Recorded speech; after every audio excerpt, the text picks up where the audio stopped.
بسم اللہ الرحمن الرحیم۔ ہم سوشل سائنسز سے متعلق جو فقہی سوالات تھے اس کی سٹڈیز ہم کر رہے تھے، اور پچھلے لیکچرز میں تو ہم نکاح اور طلاق کی ڈسکشن چل رہی تھی۔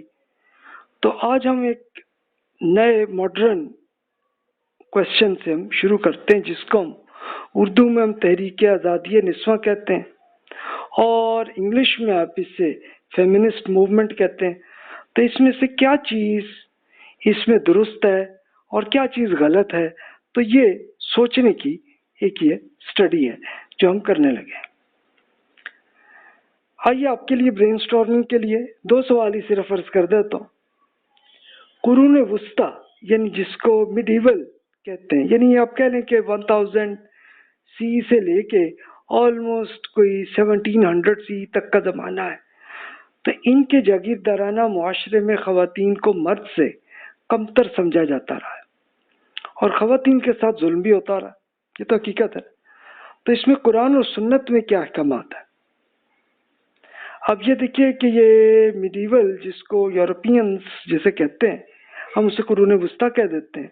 تو یہ وہ ٹائم ہے کہ جب مسلمانوں کی سپر پاورز موجود تھیں، اور اس میں کون سے ایسے معاملات ہو گئے تھے کہ جو خواتین کو کمتر مسلمانوں کے ہاں بھی سمجھا جاتا تھا اور یورپ میں بھی سمجھا جاتا تھا۔ تو اس میں ہم قرآن و سنت کے ساتھ میچ کر کے دیکھیں گے کہ اصل اللہ تعالیٰ کے احکامات کیا ہیں اور ہمارے ہاں کیا ہوا ہے۔ دوسرا سوال ہم آتے ہیں ماڈرن ایج پہ، دور جدید میں تحریک آزادی نسواں پیدا ہوئی۔ تو اس تحریک میں کیا پہلو ہیں جو قرآن و سنت کے مطابق ہے، اور کون سے پہلو قرآن و سنت کے خلاف ہے؟ تحریک آزادی نسواں یہ پچھلی صدی میں بہت چلی، 1900 سے لے کے 2000 تک بہت پھیلتی رہی، اور مسلم ممالک میں بھی بہت زیادہ پھیلی ہے، زیادہ تر، کیونکہ یورپ میں تو اس سے پہلے ہی وہ 1800 کے زمانے میں ہو گئی تھی، اور مسلم ممالک میں اس کے بعد ہوا۔ تو اس میں کیا چیز غلط ہے قرآن و سنت کے مطابق، اور کون سی غلط ہے، یہ سوال۔ اب سوال تو آپ کے ذہن میں آ گیا ہوگا، آپ نے آج تک جو کچھ بھی پڑھا ہے سوچا ہے، تو اس میں آپ ذرا خود غور کر لیجئے، اور میں بھی آپ کے سامنے مختلف اسکالرز کی جو انہوں نے ریسرچ کی ہے وہ آپ کے سامنے شیئر کر دیتا ہوں۔ کمپیریٹیو اسٹڈیز آپ خود کریں گے۔ ایک بار وہ یاد کر لیجئے کہ اصول فقہ میں اجتہاد کا جو طریقہ کار ہے، ایک نظر پھر آپ یاد کر لیجئے پلیز، کہ ہمیں اپنے مفاد اور تعصب سے ہٹ کر صرف یہ دیکھنا ہے کہ قرآن اور سنت میں کیا احکامات ہیں، اس کے ساتھ جو میچ ہو تو وہ دین کا حصہ ہے، اور جو قرآن و سنت میں نہیں ہے بلکہ مختلف اسکالرز نے جو سجیشنز دی ہیں، تو وہ ایک سجیشن ہی ہوگی، وہ کوئی دین کا حصہ نہیں بنے گا۔ یہ اصول کو آپ یاد کر لیجئے، اور اس کے لحاظ سے پھر آپ اس کو میچ کریں اور دیکھیں کہ آج کل کے زمانے میں یہ چیز درست ہے اور یہ چیز غلط ہے۔ آئیے جناب، پہلے ہم میڈیول ایج میں خواتین کے ساتھ کیا رویہ تھا۔ یورپ میں بھی اور ایشیا میں جاگیردارانہ نظام تھا جس میں خواتین پہ ظلم ہوتا تھا۔ اب کیسے ظلم ہوتے تھے؟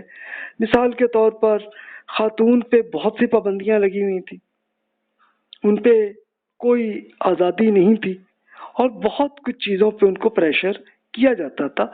اس کے لیے اسپیشلی آپ بھائی بہن جو بھی اب سے آپ 40 ایئرز ایج یا اس سے زیادہ کے ہیں، تو آپ کو یاد ہوگا کہ آپ کے اپنے گھر میں بھی یہ ایسے معاملات ہوئے ہوں گے، تو آپ نے دیکھے ہوں گے کہ خواتین پہ بہت کچھ پابندیاں ہوتی رہی ہیں، اور ظلم جاگیردارانہ۔ اچھا، اس میں بھائی یہ دیکھیے کہ ظلم کیسے، کہ مثال کے طور پہ جاگیردارانہ نظام میں اگر تو کوئی وہ چودھری یا وڈیرا اگر وہ اچھے آدمی ہوتے تو کوئی مسئلہ نہیں ہوتا اتنا، لیکن اگر کوئی وہ برے آدمی ہوتے تو ان کے پھر بیٹے وہ لے جا کے پھر خواتین پہ تنگ بھی کرتے اور ریپ بھی کرتے رہے، ایسے واقعات ہوئے ہیں نا۔ تو یہ آپ سوچ سکتے ہیں کہ اس طرح کا ظلم رہا۔ اچھا، خواتین کو مرد کی نسبت کمتر سمجھنا، یہ ایک بہت رہا ہے کہ نہیں جی خواتین کی کوئی حیثیت نہیں ہے اور یہ اچھا یہ یورپ میں بھی یہی رہا ہے، ایشیا میں بھی رہا ہے. اچھا یورپ میں مثال کے طور پر یہ سمجھنے لگے کہ بس جناب انسانوں کا سب سے بڑا جو جرم ہے وہ یہ خواتین ہے، تو اسی طرح سوچتے رہے. اور وہ پھر ظاہر ہے کہ مسلمانوں کے ہاں بھی مختلف قوموں کے اثرات وہ آئے.